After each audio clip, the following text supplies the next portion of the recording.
Heisenberg जब 19 वर्ष के थे तब वे पाठशाला में संतरी की ड्यूटी दिया करते थे। एक दिन ऐसे ही ड्यूटी करते हुए उन्हें प्राचीन ग्रीक साहित्य की एक ऐसी पुस्तक प्राप्त हुई जिसमें भौतिकी के सिद्धांत दिए हुए थे।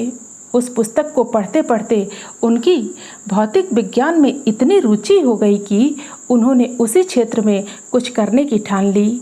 अपनी प्रतिभा और इच्छा शक्ति के बल पर वे क्रमशः बड़े पदों पर आसीन होते गए और अंततः उन्हें एक दिन भौतिक विज्ञान में असाधारण योगदान के लिए नोबेल पुरस्कार प्रदान किया गया।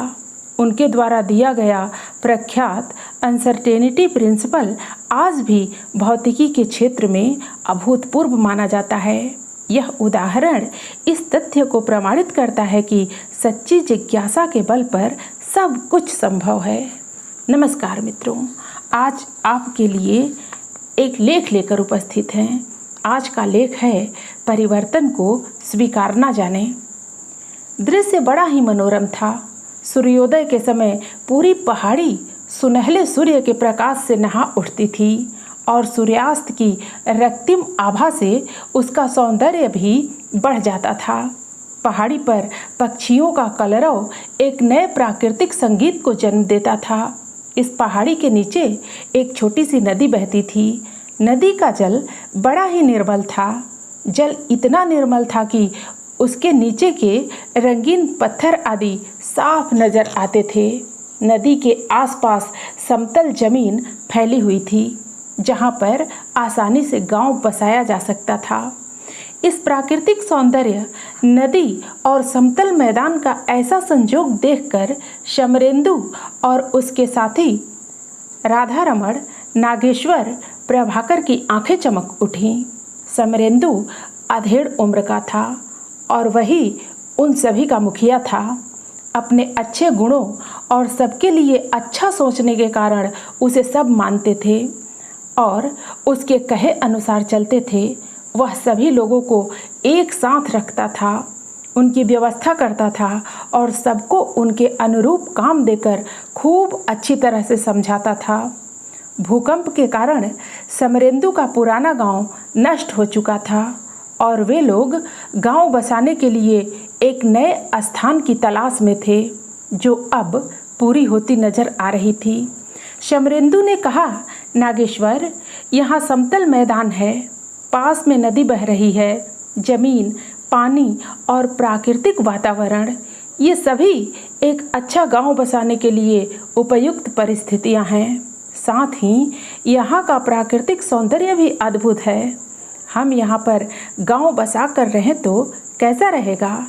नागेश्वर ने कहा, आप ठीक कहते हैं, गांव बसाने के लिए यह उपयुक्त जगह है। गांव वालों की आवश्यकताएं यहाँ आसानी से पूरी हो सकती हैं, इसलिए यही स्थान सबसे श्रेष्ठ रहना चाहिए।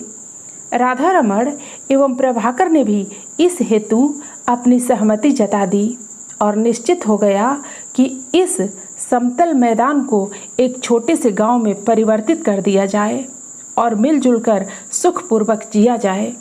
शमरेंदु और उनके सभी साथियों ने पहाड़ियों के नीचे की घाटियों में एक गांव बसा दिया और कुछ ही समय में सभी लोग अपनी अपनी झोपड़ियां बनाकर वहां रहने लगे। यह समय सर्दी का था, अतः ठंड से बचने के लिए लोग पहाड़ी से सूखी लकड़ी काट कर ले आते थे। वह घर में चूल्हा जलाने के भी काम आती थी और उससे अलाव जलाकर लोग ठंड से बचाव भी करते थे। धीरे धीरे पहाड़ों को काटकर खेत बनाए जाने लगे और उनमें फसल एवं सब्जी भी उगने लगी। पशुओं के लिए चारा भी उगाया जाने लगा। इस प्रकार सामूहिक श्रम और सहकार से एक खुशहाल गांव बस गया। वहां के सभी लोग खुश थे। ठंड का मौसम गया, गर्मी आई। गर्मी का मौसम भी वहाँ बड़ा सुहाना सा था। ज़्यादा गर्मी नहीं लगती थी क्योंकि गांव के चारों ओर से पहाड़ियों से घिरा हुआ था और बीच में नदी बह रही थी, इसलिए गर्मी भी आसानी से व्यतीत हो गई। परंतु जब वर्षा आई तो वर्षा के साथ वहाँ तबाही का मंजर उठ खड़ा हुआ। गांव वालों को इस तरह के परिदृश्य की उम्मीद नहीं थी। नागेश्वर कह रहा था, मुखिया जी, भयंकर बारिश से ये जीवनदायी पहाड़ी नदियाँ उफन कर काल का रूप धारण कर रही हैं। एकाएक बाढ़ आ गई है और इस बाढ़ से हमारे सारे घर बह रहे हैं। खेतीबाड़ी नष्ट होती जा रही है, सारे जानवर बहे जा रहे हैं, पूरा गांव उजड़ रहा है। हमारे छोटे छोटे बच्चे भी डूबते डूबते बच रहे हैं। तेज हवाओं के कारण पहाड़ों से पेड़ और पत्थर गिरते हैं, जिनसे कई गांव वालों की जानें चली गई हैं। अब हम लोग क्या करें? समरेंदु को कुछ समझ में नहीं आ रहा था।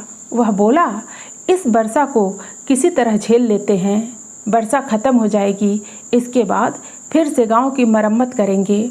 समय बीता, मौसम बीता और फिर से गांव की हालत ठीक हो गई। फिर मौसम बीते और फिर वर्षा का मौसम आया और फिर से गांव वालों को उसी कष्ट से गुजरना पड़ा। पूरे वर्ष की मेहनत इस बाढ़ में बह जाती। पूरे वर्ष का उल्लास इस मौसम में मातम के रूप में बदल जाता। किसी को नहीं समझ आ रहा था कि क्या करें। किसी को समझ नहीं आ रहा था कि इस संकट से कैसे निकला जाए। समरेंदु सहित समस्त गांव वालों ने यह मान लिया था कि ज़िंदगी ऐसी ही है, यही हमारी नियति है, ऐसे ही ज़िंदगी चलती रहेगी। इस संकट को टाला नहीं जा सकता, अतः इसे सहना ही होगा। कुछ सालों बाद एक संत उस पहाड़ी गांव में पहुँचे। उनसे समस्त गांव वालों ने अपना दुख कष्ट कहा। उनकी बातें सुनकर संत को गांव वालों की नादानी समझ में आ गई और उन पर दया आई। उन्होंने गांव के मुखिया समरेंदु से कहा, आप लोगों का कष्ट इसलिए है क्योंकि आप नीचे घाटियों में रह रहे हैं।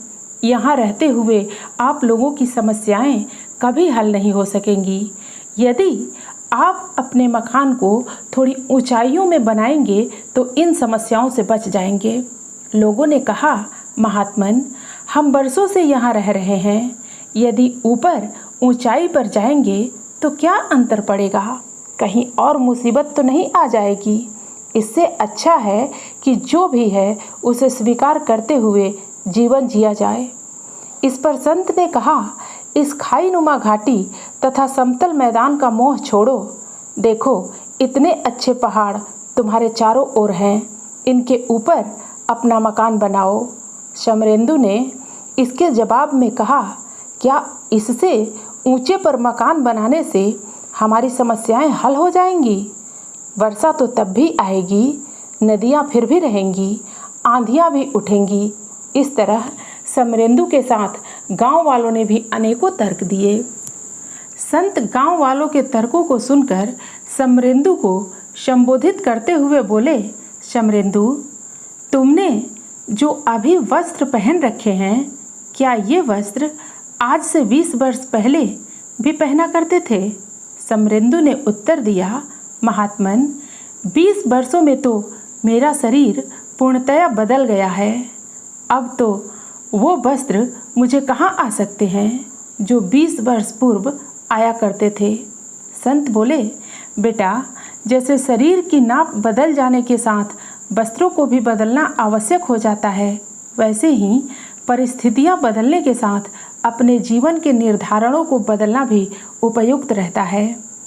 तुम लोगों ने जब इस गांव को बसाया तब नदी की यह समस्या तुम लोगों के सम्मुख नहीं थी।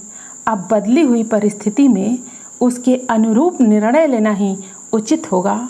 संत का यह कथन समरेंदु एवं उसके साथियों को उचित लगा और उन्होंने महसूस किया कि जीवन के पुराने ढंग को बदलने के लिए उन्हें प्रयास करना चाहिए। वे सभी फिर से अपनी झोपड़ियों को तोड़कर ऊंचाई पर बनाने लगे और देखते देखते उन्होंने गांव को वहीं स्थानांतरित कर दिया। अगली वर्षा के मौसम में वर्षा तो खूब हुई, नदी में भी उफान आया, पर इस बार वे सभी सुरक्षित रहे। उनकी समझ में आ गया था कि जो अपने जीवन के ढंग को रूपांतरित करने का साहस जुटा लेता है, केवल वही आनंद का उत्सव मना सकता है। यही आनंदोत्सव है। मित्रों, फिर मिलते हैं अगली प्रस्तुति में नए लेख के साथ। धन्यवाद।